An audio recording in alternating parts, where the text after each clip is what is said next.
Hey there, welcome back to Side Hustle School. I'm your host, CHRIS GUILLEBEAU.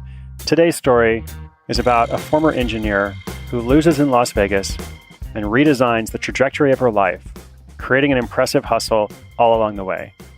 But before we start, I have a question for you.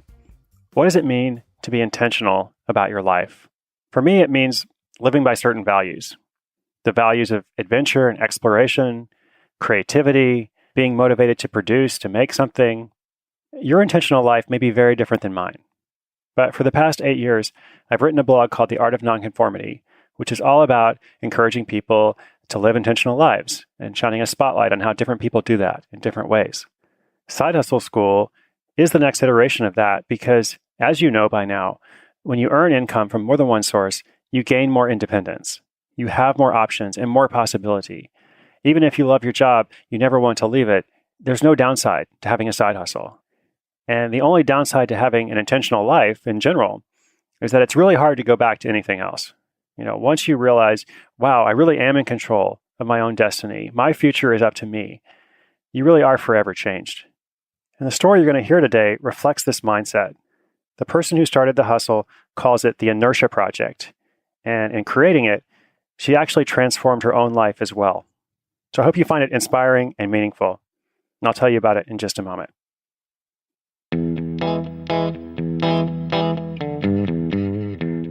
Genevieve Malone begins her story like this. Once upon a time, she lived in Las Vegas and hated it. After an exhilarating job search, she moved across the country to work on a big project at Notre Dame, where she'd gone to college. She was happy to be back at her alma mater, but something was different. There was a spark, a drive that hadn't been there before. She asked herself, if I could change the trajectory of my life in 3 months, how could I design a life I truly loved? She'd been a college rower, but when she moved to the Vegas desert, that wasn't an option anymore. She felt lost without it and realized she was floundering in her workouts, so she hired a trainer to help. She felt better, but when she made the big move to Indiana, she gained weight and didn't feel good about herself.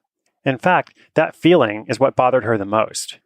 She remembers hating the dressing room mirror and untagging herself from unflattering pictures on Facebook. Genevieve wanted to like not only what she saw in the mirror, but she also wanted to regain the genuine smile she'd lost somewhere along the way. She hired a trainer again. She decided to get in the best shape of her life and compete in a figure competition. The whole process took nearly a year, but she did it. And the day before that competition, she stood in the locker room, closed her eyes, savored the feelings of victory, of pride, accomplishment, of confidence. Genevieve believes that every single woman wants to feel that way, and every single woman deserves to feel that way. Thus was born the Inertia Project.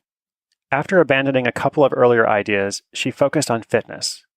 Now, lots of people would ask her for workout advice, probably because they had seen her succeed, they had seen her come back, and figured she knew a thing or two about workouts and eating well. So she started working out with people, giving them advice on the side. And people seemed to really like it, so she kept going. And coaching people one-on-one for free helped her hone her skills as a coach and get into her clients' heads. She learned how to take what they wanted and to give them what they actually needed. So sometimes they wanted to just look in the mirror and say, I look good. And that's great, but what they needed was a supportive, flexible coach, someone who would tailor the program to meet their needs, who was kind, who listened. And Genevieve was good at this. So over time, she transitioned to paid training as well as group classes.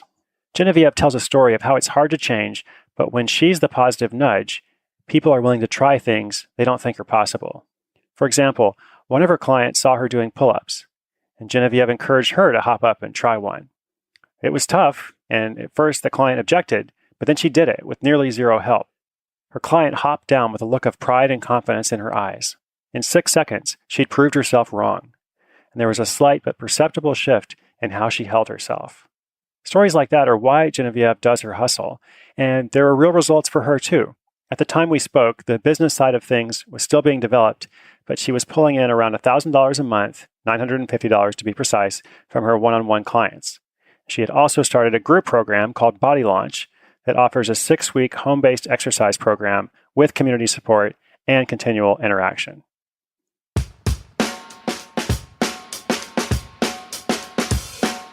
So there are at least 2 big lessons here in this story. Genevieve has a clear why for herself, very clear purpose and mission, and a specific pathway for her potential clients. So consider this mission statement. The Inertia Project takes women who feel vulnerable, lost, unhappy, or uncomfortable and gives them a realistic way to improve. Her personal story reinforces that message. You clearly know who she is and why she's qualified to help. Now, I want to read you the email capture form from her site. I went to visit and I really like this. So when you go there, like this email form pops up and it says, skip the judgy gym bro stare down. Go from Bambi to badass in the comfort of your own home. Even if you're a total beginner, have zero equipment, or are super busy on top of everything else, you can be fit. Sign up for my list to get 4 free, fast, home-based workouts to get you moving. You see how great that is? The headline, skip the judgy gym bro stare down. The benefit, go from Bambi to badass in the comfort of your own home. And then she kind of responds and negates all of these objections. Even if you're a total beginner, even if you don't have equipment, even if you're busy, then there's a free prize. Sign up for my list. You'll get 4 free, fast, home-based workouts. And there's a call to action. It's all there in just a few sentences. So like Genevieve, if you can combine passion and expertise with some knowledge about how to price, how to market, how to best serve your new customers, all of the things that we talk about on Side Hustle School, that's when your hustle can really take off. And my goal with the show is to bring you that knowledge over time through these stories so that you too can have a success just like Genevieve's. Your story may be different, but if you listen every day, you begin applying these lessons to your own hustle, you will see results over time. Remember, inspiration is good, but inspiration combined with action is so much better. You can find the show notes for today's episode at sidehustleschool.com. You can also send me a question or see where I'm going for the upcoming Side Hustle School workshops. Tomorrow is our weekly recap. I look forward to seeing you then. I'm CHRIS GUILLEBEAU. This is Side Hustle School.